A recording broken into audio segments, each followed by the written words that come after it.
आज हम लोग झारखंड की आदिम जनजातियों को एक बेहतरीन तरीके से देखेंगे। जो झारखंड की 8 आदिम जनजातियां हैं, उन सभी को हम डिटेल से कवर करेंगे। सबसे पहले बात करते हैं असुर जनजाति की।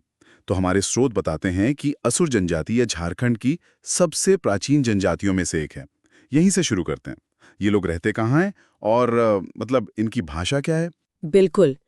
इनका जो मुख्य केंद्र है वो है नेतरहाट पठार वाला इलाका, जिसे पाट क्षेत्र भी कहते हैं। अच्छा, पाट क्षेत्र। जी। और अगर जिलों की बात करें तो गुमला, लोहरदगा, लातेहार और पलामू ये इनके मुख्य गढ़ हैं। और भाषा? भाषा इनकी अपनी है असुरी। ये ऑस्ट्रो एशियाटिक भाषा परिवार का हिस्सा है। एक और दिलचस्प बात यह है कि स्थानीय तौर पे इनकी बोली को माले भी कहा जाता है। माले। अच्छा, और मैंने इनके पारंपरिक पेशे के बारे में जो पढ़ा, लोहा गलाने का काम, वो तो बहुत ही अनोखा और मतलब एक प्राचीन हुनर है। क्या आज भी ये लोग इस काम में हैं? आपने बिल्कुल सही पकड़ा। लोहा गलाना यानी आयरन स्मेल्टिंग ये इनका ऐतिहासिक पेशा रहा है। और ये प्राचीन काल से ही इसमें माहिर माने जाते रहे हैं। और ये हुनर इनकी संस्कृति में इतना ज्यादा रचा बसा है कि इनका एक प्रमुख त्योहार है कुटसी। कुटसी। जी, ये त्योहार लोहा गलाने के उद्योग की तरक्की के लिए ही मनाया जाता है। मतलब त्योहार भी इनके काम से जुड़ा हुआ है। पर क्या आज भी ये उतना ही प्रचलित है? देखिए, यहीं पर एक बड़ा बदलाव आया है।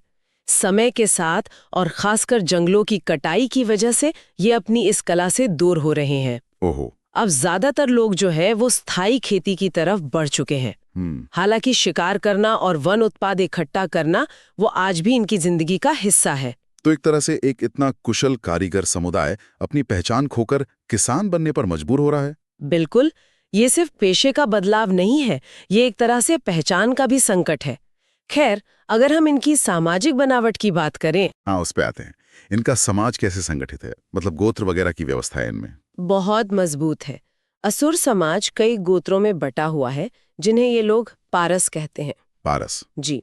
और इन पारस के नाम भी पूरी तरह से प्रकृति से लिए गए हैं, जैसे किरकेट्टा जिसका मतलब है पक्षी। अच्छा। बैंग यानी मेढक, आइंद यानी मछली और बरवा मतलब जंगली पशु। तो इनके गोत्र भी सीधे सीधे प्रकृति से ही जुड़े हुए हैं। ये तो उनके प्रकृति के साथ गहरे संबंध को दिखाता है। बिल्कुल।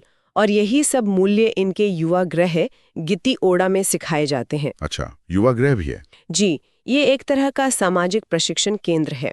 इनके खाने पीने के भी अपने खास नाम हैं। सुबह के भोजन को कहते हैं लोलो घोटू जोमेको। लोलो घोटू जोमेको। और रात के खाने को छोटू जोमेको।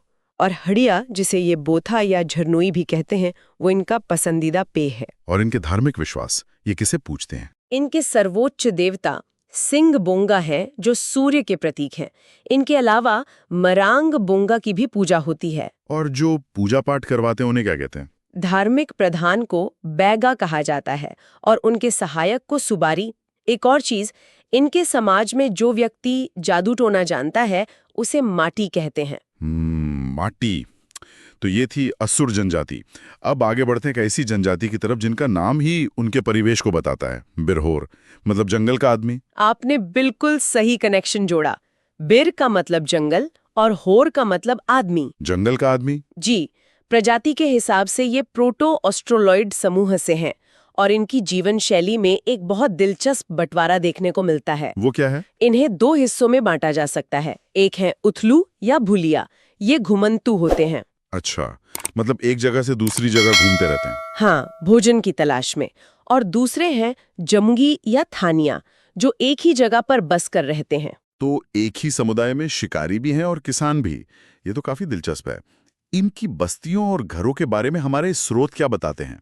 इनकी बस्ती को टंडा कहते हैं और ये सिर्फ रहने की जगह नहीं है, ये इनकी सामाजिक और राजनीतिक इकाई भी है। इनके घर शंकु के आकार की झोपड़ियां होती हैं, जिन्हें कुंबा या खुरहर कहा जाता है। कुंबा, ये लकड़ी और पत्तों से बनी होती होंगी? जी, पूरी तरह से। बड़ी झोपड़ी को ओड़ा कुंबा और छोटी वाली को चुकुंबा कहते हैं। एक चीज जो मुझे यहाँ कॉमन दिख रही है वो है युवा ग्रह की परंपरा। जैसे असुरों में गितियोड़ा था। जी, इनके यहाँ भी है। इसे गितियोड़ा या गितिजोरी कहते हैं। इसमें भी लड़कों के लिए अलग जगह है, डोडा कांटा, और लड़कियों के लिए डिंगी कुंडी। अच्छा। विवाह की भी कई प्रथाएं हैं। सबसे आम है सदर बापला, जो एक तरह की अरेंज मैरिज है। और इसके अलावा? चौधरी मतलब सहपलायन, बोलो बापला यानी हठ विवाह और किरिंग जवाई जैसे तरीके भी हैं। इनमें भी मुंडा जनजाति की तरह गोत्र सिस्टम पाया जाता है। तो ये जंगल का आदमी अपना गुजारा कैसे करता है, शिकार के अलावा और क्या? जैसा कि नाम से ही जाहिर है, ये मुख्य रूप से शिकारी संग्राहक हैं, पर इनका एक खास हुनर है चॉप से रस्सी बनाना। चॉप? वो क्या होता है? पेड़ की छाल, ये इनकी आमदनी का एक बड़ा जरिया है। ऐतिहासिक रूप से ये बंदर पकड़ने और खाने के लिए भी जाने जाते थे। अच्छा, और धार्मिक मान्यताओं में?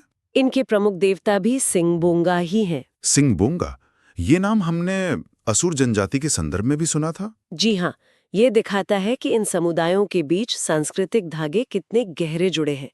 सिंगबोंगा के अलावा ये ओराबोंगा, टंडाबोंगा और होपरम मतलब अपने पूर्वजों की भी पूजा करते हैं। इनके पुजारी को नायक कहा जाता है। तो बिरहोर का जीवन पूरी तरह से जंगल पर ही निर्भर है। अब एक ऐसे समुदाय की बात करते हैं जिनका इतिहास सिर्फ प्रकृति से नहीं बल्कि पौराणिक कथाओं और एक बहुत कड़वे आधुनिक इतिहास से भी जुड़ा है, सबर जनजाति। बिल्कुल, सबर जनजाति का संबंध पहाड़ी खड़िया की एक शाखा से माना जाता है और इनका जिक्र त्रेता युग मतलब रामायण काल और महाभारत दोनों में मिलता है। रामायण और महाभारत में भी? जी, झारखंड में ये मुख्य रूप से सिंहभूम वाले इलाके में रहते हैं, लेकिन इनके इतिहास का एक बहुत दुखद पन्ना भी है। वो क्या? ब्रिटिश शासन के दौरान 1871 के क्रिमिनल ट्राइब्स एक्ट के तहत इन्हें आपराधिक जनजाति घोषित कर दिया गया था। एक मिनट, आपराधिक जनजाति, ये तो बहुत चौंकाने वाली बात है। इसका मतलब क्या था? मतलब ये था कि औपनिवेशिक सरकार ने इन्हें जन्म से ही अपराधी मान लिया था। जो समुदाय मुख्य धारा में नहीं थे, उन्हें अक्सर शक की नजर से देखा जाता था। इस कानून ने उन पर एक स्थायी कलंक लगा दिया। और इसका असर तो कई पीढ़ियों तक रहा होगा। बिल्कुल। आजादी के बाद ये कानून खत्म हो गया, लेकिन इसका सामाजिक असर बहुत लंबे समय तक रहा। ये जानना बहुत जरूरी था। अच्छा, इनकी सामाजिक व्यवस्था क्या बाकी जनजातियों से कुछ अलग है? हाँ, काफी अलग है। इनकी 3 मुख्य शाखाएं हैं, झारा, बासु और जैतापति। पर झारखंड में सिर्फ झारा शाखा ही मिलती है। और सबसे अनोखी बात क्या है इनके समाज की? सबसे अनोखी बात यह है कि सबर जनजाति में गोत्र प्रथा नहीं है। गोत्र नहीं है? जी नहीं। साथ ही इनमें बहुविवाह का भी चलन नहीं है और असुर या बिरहोर की तरह कोई युवा ग्रह जैसी संस्था भी नहीं है। तो ये तो काफी अलग हुए। और कोई खास सामाजिक नियम? जी, इनमें वधू मूल्य देने की प्रथा है, जिसे पोटे कहते हैं। और अपने झगड़े सुलझाने के लिए इनकी अपनी जातीय पंचायत होती है, जिसके मुखिया को प्रधान कहते हैं। मैंने सुना है कि प्रसिद्ध लेखिका महाश्वेता देवी ने इनके जीवन पर बहुत काम किया था। जी हाँ, महाश्वेता देवी ने ही सबर जनजाति के संघर्ष, उनकी गरीबी और उस ऐतिहासिक अन्याय को अपनी लेखनी के जरिए दुनिया के सामने रखा। उनके काम ने ही लोगों का ध्यान इनकी तरफ खींचा। और इनकी आजीविका? आज भी इनकी अर्थव्यवस्था मुख्य रूप से जंगल के उत्पाद, खेती और मजदूरी पर ही टिकी है। और धार्मिक मान्यताएं? ये थोड़ी अलग है। ये मुख्य रूप से देवियों की पूजा करते हैं, जिनमें काली और मनसा देवी प्रमुख हैं। पूर्वजों की आत्मा को ये मसीमहान या बूढ़ा बूढ़ी कहते हैं और इनके पुजारी को दिहुरी कहा जाता है। तो सबर जनजाति का सफर संघर्ष और पहचान को बनाए रखने की एक मिसाल है। अब पर आते हैं कोरवा। इनका क्या परिचय है? कोरवा जनजाति प्रोटो ऑस्ट्रेलॉइड समूह से है और इनका सांस्कृतिक गौक कोलेरियन समूह से माना जाता है। वलेरियन? जी, माना जाता है कि ये मूल रूप से मध्य प्रदेश से थे और वहां से झारखंड आए। यहाँ इनका मुख्य ठिकाना पलामू प्रमंडल है, मतलब गढ़वा, पलामू और लातेहार के जिले। हमारे स्रोतों में इनकी 2 उपजातियों का जिक्र है, पहाड़ी कोरवा और डिही कोरवा। ये विभाजन बहुत दिलचस्प लगता है। बिल्कुल, ये विभाजन उनके रहन सहन पर आधारित है। पहाड़ी कोरवा, जैसा कि नाम से ही जाहिर है, पहाड़ों और घने जंगलों में रहते हैं, मतलब अपनी पुरानी जीवन शैली को बचाए हुए। हाँ, और दूसरी तरफ है डीह कोरवा या डिहारिया। ये लोग पहाड़ों से नीचे उतरकर गांवों में बस गए हैं और खेती बाड़ी से जुड़ गए हैं। तो ये एक ही जनजाति के भीतर परंपरा और आधुनिकता का एक संतुलन दिखाता है। पंचायत व्यवस्था कैसी है इनकी? इनकी अपनी जातीय पंचायत होती है, जिसका मुखिया ही कहलाता है। और विवाह की बात करें तो इनमें एक बहुत ही प्रगतिशील प्रथा है, जिसे मैयारी कहते हैं। मैयारी? ये क्या है? मैयारी विधवा पुनर्विवाह की प्रथा है। ये दिखाता है कि इनका समाज इस मामले में कितना खुला और सहज है। ये वाकई में काबिले तारीफ है। अच्छा, अंत में इनकी अर्थव्यवस्था और धार्मिक जीवन के बारे में बताइए। एक शब्द सुनने में आया, बियोड़ा। इसका क्या मतलब है? सरकारी वर्गीकरण में इन्हें शिकार संग्राहक माना गया है और ब्योड़ा ये इनकी स्थानांतरित कृषि यानी शिफ्टिंग कल्टीवेशन की विधि है। अच्छा, शिफ्टिंग कल्टीवेशन। जी, इसमें जंगल के किसी हिस्से को साफ करके और जलाकर कुछ समय के लिए खेती की जाती है और फिर उस जमीन को छोड़कर नई जगह पर चले जाते हैं। इनके धार्मिक विश्वास। कौरवा जनजाति में सर्प पूजा का विशेष महत्व है, जो प्रकृति के प्रति उनके डर और श्रद्धा दोनों को दिखाता है। और प्रमुख देवता, क्या यहाँ भी सिंगबोंगा है? हाँ, इनके भी सर्वोच्च देवता सिंगबोंगा हैं। इनके अलावा रक्सल और गमेल की भी पूजा होती है। धार्मिक प्रधान को बैगा कहा जाता है और इनका मुख्य त्योहार करम है। ये थी कोरवा जनजाति की सारी महत्वपूर्ण बातें। अब आगे बढ़ते हैं अगली जनजाति की तरफ, जो है बिरजिया जनजाति। बिल्कुल ये जनजाति असुर की ही एक उपशाखा मानी जाती है। बिल्कुल। और ये जुड़ाव सिर्फ कहने भर का नहीं है, ये उनकी इतिहास और पहचान में गहराई तक बसा हुआ है। अच्छा, बिरजिया शब्द का मतलब ही है जंगल की मछली, जो जंगल पर उनकी निर्भरता को दिखाता है। जंगल की मछली, वाह। हाँ, और वे खुद को पुंडरीक नाग का वंशज भी मानते हैं। अगर हम आज की बात करें तो ये मुख्य रूप से गुमला, लोहरदग्गा और लातेहार के पठारी इलाकों में मिलते हैं। इनके बारे में एक बात जो मुझे बहुत दिलचस्प लगी, वो है इनका सामाजिक विभाजन, सिंदूरिया और तेलिया। हाँ, ये बहुत ही अनोखा है। ये सिर्फ एक नाम का फर्क है या इसका उनके जीवन पर कोई गहरा असर भी पड़ता है? नहीं, ये एक बहुत ही अच्छा सवाल है। ये विभाजन सतही नहीं है, बल्कि विवाह की मुख्य रस्म पर आधारित है। शादी की रस्म पर? जी, सिंदूरिया बिरजिया जो है वो विवाह के समय सिंदूर का इस्तेमाल करते हैं। ठीक है। जैसा कि आमतौर पर होता है। हाँ, लेकिन जो तेलिया वर्ग है वो तेल का प्रयोग करते हैं, जो उनकी अपनी एक अलग परंपरा को दिखाता है। अच्छा। और यहाँ कहानी और भी मतलब जटिल हो जाती है।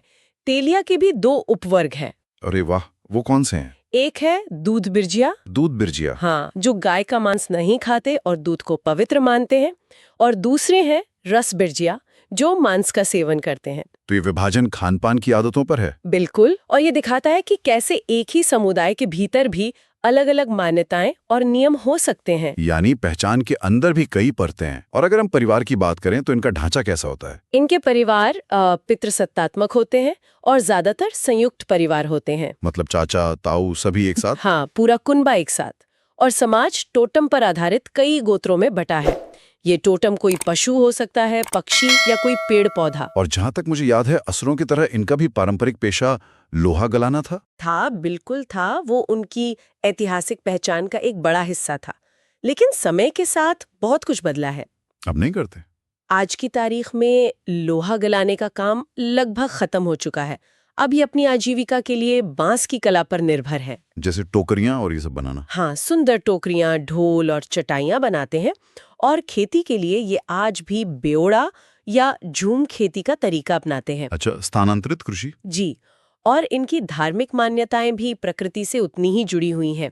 इनके सबसे बड़े देवता हैं सिंगबोंगा यानी सूर्य और मरांग बुरु मतलब पहाड़ देवता। और पूर्वजों की पूजा का भी शायद कोई खास महत्व है? बहुत ज्यादा। परिवार को बुरी शक्तियों से बचाने के लिए मुआ पूजा यानी पूर्वजों की पूजा सबसे जरूरी मानी जाती है और इनके पुजारी को बैगा कहते हैं। चलिए, अब बिरजिया जनजाति से आगे बढ़ते हैं और बात करते हैं परहिया जनजाति की, जो मुख्य रूप से पलामू प्रमंडल के मूल निवासी माने जाते हैं। सही कहा। पलामू के अलावा ये रांची, चतरा और हजारीबाग में भी पाए जाते हैं। प्रजाति की दृष्टि से देखें तो ये प्रोटो ऑस्ट्रेलॉइड समूह के हैं और इन्हें भी एक अल्पसंख्यक आदिम जनजाति का दर्जा प्राप्त है। और एक दिलचस्प बात यह है कि मानव विज्ञानी रिजले ने इन्हें लघु द्रविड़ समूह में वर्गीकृत किया था। अच्छा, तो इनके वंश को लेकर एक अलग दृष्टिकोण भी है। जी। इनके रहन सहन से जुड़ी एक प्रथा ने मेरा ध्यान खींचा। वो ये कि इनके घर के पास ही शासन यानी शवों को दफनाने की जगह होती है। हाँ, ये बहुत खास बात है। ये शहरी सोच से कितना अलग है। हम मृत्यु से जुड़ी चीजों को दूर रखते हैं और यहाँ पूर्वज परिवार का हिस्सा बनकर साथ रहते हैं। आपने बिल्कुल सही समझा। ये एक बहुत ही गहरा आध्यात्मिक जुड़ाव दिखाता है। उनकी मान्यता है कि पूर्वज कहीं दूर नहीं जाते, बल्कि घर के पास रहकर ही परिवार की रक्षा करते हैं। वाह। इसीलिए इनके घर, जिन्हें ये झाला कहते हैं, अक्सर पहाड़ों की ढलानों पर या जंगलों के किनारे बसे होते हैं।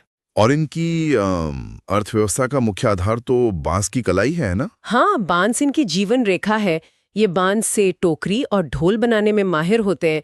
ये सिर्फ एक काम नहीं बल्कि एक पीढ़ी से दूसरी पीढ़ी तक चलने वाला पुश्तैनी हुनर है।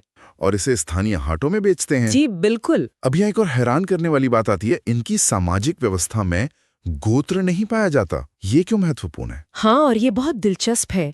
देखिए, गोत्र व्यवस्था अक्सर जमीन और वंश से जुड़ी होती है। सही। इनमें इसका ना होना इनके जंगल आधारित और शायद ज्यादा लचीले सामाजिक ताने बाने की ओर इशारा करता है। इनके यहाँ नातेदारी दो तरह की होती है। अच्छा, वो क्या है? एक है धयानिया यानी जन्म से जुड़ा खून का रिश्ता, और दूसरी सनाही यानी शादी से बना रिश्ता। तो मतलब खून के रिश्ते और शादी के रिश्ते, यही इनके समाज का आधार है। बिल्कुल। परिवार की सबसे छोटी इकाई को कुराला या चूल्हा कहते हैं। चूल्हा? हाँ, मतलब वो सभी लोग जो एक ही चूल्हे पर पका खाना खाते हैं। क्या बात है। और विवादों को सुलझाने के लिए इनकी अपनी पंचायत होती है, जिसे भयारी या जाति गोट कहते हैं।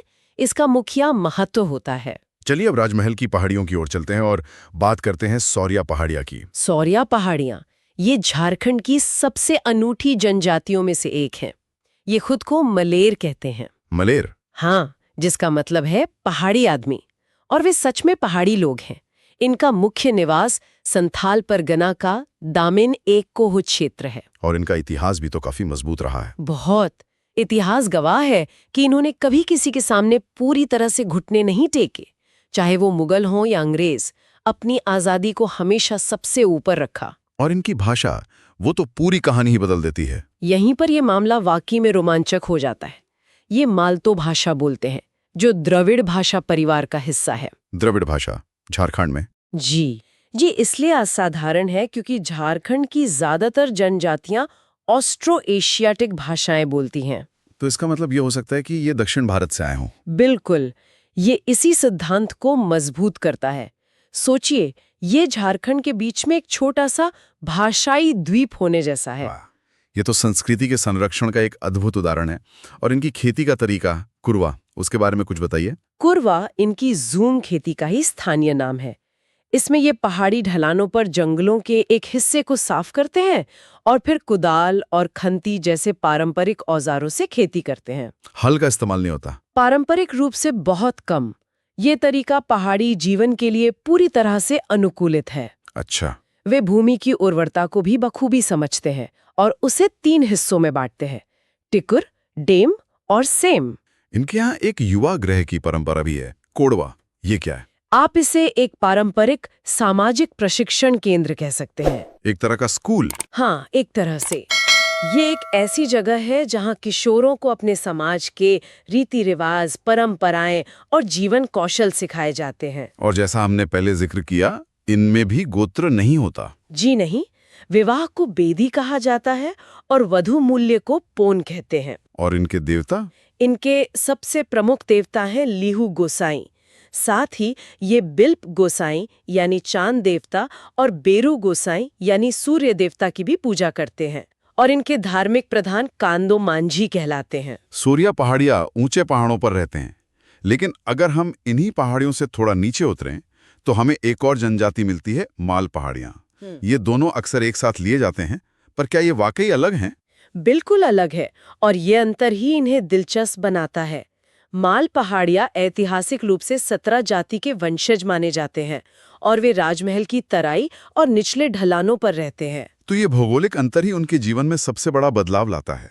हाँ बिल्कुल। सबसे बड़ा फर्क है बाहरी समाजों से संपर्क। माल पहाड़िया पर हिंदूकरण का प्रभाव सौरिया पहाड़िया से कहीं ज्यादा दिखता है। अच्छा, वो कैसे? इसका सबसे बड़ा सबूत है उनका खान पान। सौरिया पहाड़िया के विपरीत माल पहाड़िया में गोमांस और सुअर का मांस खाना पूरी तरह से मना है। ये तो बहुत बड़ा अंतर है। जी, ये निषेध अक्सर किसी समुदाय द्वारा बड़े समाज में एक उच्च सामाजिक स्थिति का दावा करने का एक तरीका होता है। तो इसका मतलब ये हुआ कि सिर्फ पहाड़ से उतरकर तराई में बसने से ही उनकी पूरी अर्थव्यवस्था और तकनीक भी बदल गई होगी। आपने बिल्कुल सही समझा। जहां सौरिया पहाड़िया पूरी तरह कुरवा यानी झूम खेती पर निर्भर है, वहीं माल पहाड़िया ने एक बड़ा कदम आगे बढ़ाया है। स्थायी खेती की तरफ। हाँ, वे झूम खेती तो करते ही हैं, साथ ही साथ तराई के समतल इलाकों में हल बैल का इस्तेमाल करके स्थायी खेती भी करने लगे हैं। और इनकी सामाजिक व्यवस्था, क्या वो भी बदली है? कुछ चीजें वैसी ही हैं, जैसे इनमें भी गोत्र व्यवस्था नहीं पाए जाते। इनकी सामाजिक इकाई को कुर्बा या कुटुंब कहते हैं। ठीक है। लेकिन कुछ चीजें अलग हैं। इनके यहाँ वधु मूल्य को बंदी या पौन कहते हैं और इसमें अक्सर सुअर देने की प्रथा है। एक मिनट, सुअर का मांस खाना वर्जित है, लेकिन शादी में सुअर देना प्रतिष्ठा की बात है। हाँ, ये काफी विरोधाभासी लेकिन दिलचस्प है और यही सांस्कृतिक बदलावों की जटिलता है। सही बात है। इनका राजनीतिक संगठन भी काफी व्यवस्थित है। गांव का मुखिया मांझी या प्रधान होता है, जो जातीय पंचायत के जरिए झगड़ों का निपटारा करता है। और उसकी मदद के लिए भी कोई होता होगा। हाँ, एक गुड़ाईत होता है जो संदेशवाहक का काम करता है। और इनके त्योहार भी तो इनकी कृषि आधारित जीवन शैली को दर्शाते होंगे। निश्चित रूप से। इनके 2 प्रमुख त्योहार हैं, गांगी आधिया जो भादों के महीने में नई फसल के आने की खुशी में मनाया जाता है, और नवाखानी जो नया अन्न ग्रहण करने का उत्सव है। तो हम कह सकते हैं कि सौरिया और माल पहाड़ियां दोनों ही राजमहल की पहाड़ियों की अनूठी विरासत का हिस्सा है। बिल्कुल। एक पहाड़ों की ऊंचाइयों पर अपनी प्राचीन पहचान को मजबूती से थामे हुए हैं, तो दूसरा मैदानों की ओर आकर बदलते समय के साथ खुद को ढाल रहा है। इस तरह हमने झारखंड की सभी 8 आदिम जनजातियों को कवर कर लिया है। All the best for your exams.